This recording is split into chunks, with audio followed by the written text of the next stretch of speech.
Hey guys, Shaw's back here once again with another Sonic rant. Today I'm going to be ranting about the game itself. Not really a mad, just some things I want to learn. Not really learn, but I have a question about, confused. One thing is, most games have you going around collecting stuff, right? So, this game has you going around collecting rings. But this is an interesting thing. These rings are your life. Every person who plays Sonic knows what I'm talking about. If you see a ring, you go, oh god, I gotta get that ring. Because you have no health whatsoever. This is one thing that I don't like about Sonic the Hedgehog, the games. I know it's classic, but there's other games like this, but why on earth would your life be so focused on rings? I mean, why are the rings your life? Why can't you have a simple 3-hit life bar? That is so simple. Or at least numbers for your life, for like some video games, which I don't like that particular life. I personally like a life bar, a big green life bar at the very top of the screen. Like right here, say this is the game, right here is where I like the life bar, at the top. But on Sonic, you gotta collect rings, and if you lose all your rings, you're like, oh crap, I'm screwed, I gotta find me some more rings. So instead of fighting what I found myself and I found other people doing, most people know who play Sonic. I'm getting confused. Most people who play Sonic knows what I'm talking about.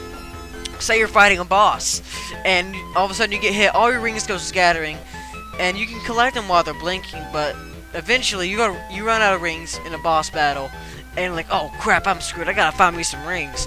So instead of fighting the boss, you will find yourself running around in a circle, you're desperately trying to find a single ring to keep you alive.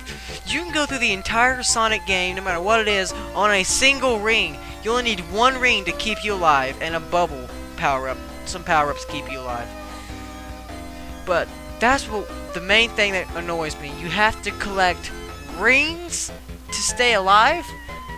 That's just retarded. I mean, I know in the series, Sonic grabs a ring, turns into Super Sonic. Why isn't it like that in the game? You get one ring to turn to Super Sonic, and where do the rings go? You just bump into them and cling, they're automatically part of your body. Oh, man. One thing I don't really get about this game is jumping. Why would you jump right into your enemy? And I mean, yeah, okay, Sonic has spikes, and other people have spikes too, okay. Yeah, so they spike him to death, yeah, but you see the little blue ball right here?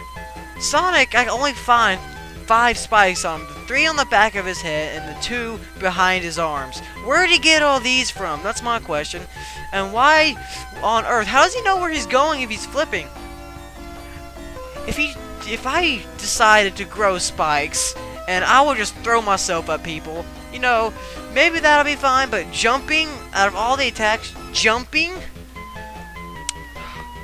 But I gotta say, it's really unique that they thought of that. That's pretty cool. And just like Mario and Sega, mainly the main attack is jumping. What is it with Nintendo and Sega back then? The main attack to kill people was jumping on them. Who in real life beats up someone and in the process they jump on them? Maybe at the end of the battle, probably. But you say, oh, come on, man, let's go, jump, bam! Who really does that? Of course, it's video games, but I'm not talking about anything that's possible. One thing I don't get about Sonic in the Sonic game is the loop-de-loops.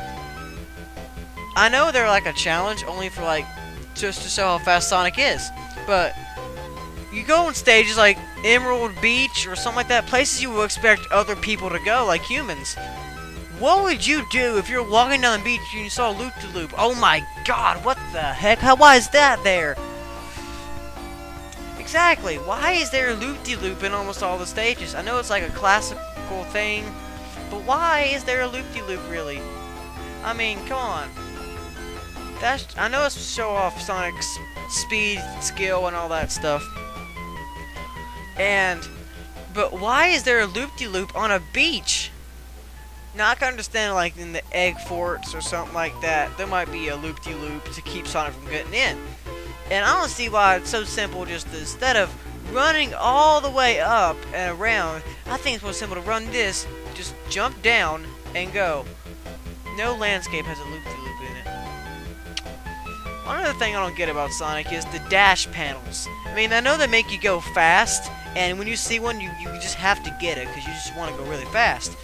But in real life, if they put a speeding board on the ground going maybe 15 miles an hour, I don't know how fast, 25 miles an hour, just going round and round and round on the board, you step on that thing, you're gonna fall flat on your butt. Sonic somehow, and all the other people manage to go straight forward. And if you, in real life, if you do manage to go forward, you're gonna fall flat on your face, or you're gonna lose your balance. And I know there's a funny video somewhere of Sonic doing that on a dash panel. One thing is a spring. I don't get with the springs. I mean, again, are there springs and dash panels on a beach? If I go out to a beach right now, will I find either two of these things? I highly doubt it. And if I do, that'll be pretty cool. I will question that beach. But the springs, how? I'm trying to think. How do they work? Are they automatically like loaded? And like, okay, I know maybe if in real life, I'm talking real terms here. I know anything can happen in video games, so I'm talking real life. Is there something holding the spring down, possibly? And maybe it's like on a hair trigger or something. You barely touch it, it sends you flying. Okay, understandable. How does it reload? Most of the time, when a spring goes off, you have to manually push it back down and lock it into place. So these are the most advanced things ever. And also, wouldn't Sonic go twisting and hurling through the air if all of a sudden he jumped on a spring? What is this? Oh my god! Whoa! What the heck? Exactly, I don't see how he controls where he goes with these things. What's the picture of? Let's see. Dash. Okay, this is spin dash. How does Sonic do a spin dash? I'll tell you how he does it. He gets up in that ball, gets all his imaginary spikes, and somehow he manages to spin in place. That's not even human possible. No human can do that. No animal can do that. I'm just going to explain in real life terms while this game, it kind of don't make sense. Who can get into a ball? Anybody can curl up into a ball. Okay, done. That's step one. Step two, start spinning. Okay, you start spinning, but when you start spinning backwards or forwards, you're going to go somewhere. You have to somehow stay in place. Sonic somehow manages to build up enough speed like a car and just stay in place and just somehow kicks off when he wants to go and speed across something. And it's a critical attack. I mean, it's a good attack to get under bars and doors and hit people low if they have a shield up top, but what? You have to... How does he do that? He's Sonic the Hedgehog. He can do anything. And this one's telling you, don't spin off the edge. Sonic will fall. And Sonic's looking for rings. Again, the most valuable thing in the game is rings. Nothing else matters to you than rings. If they gave you... I wish they gave you a life bar in Sonic. I mean, I really do.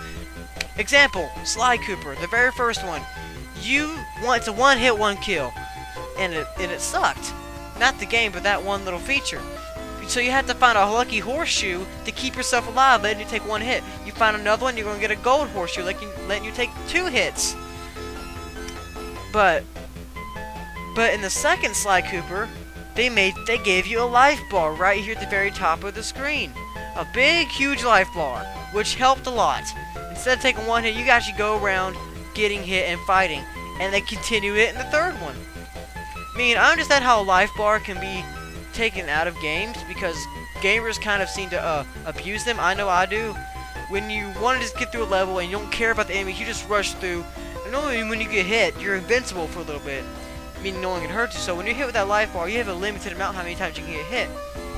So when you get hit, you just keep running and you just keep getting hit. So you want to... This brother's doing something on television. Stupid Sonic game. You want to run... People run and they get hit and they just want to get through the level as fast as they can. Life bar really helped.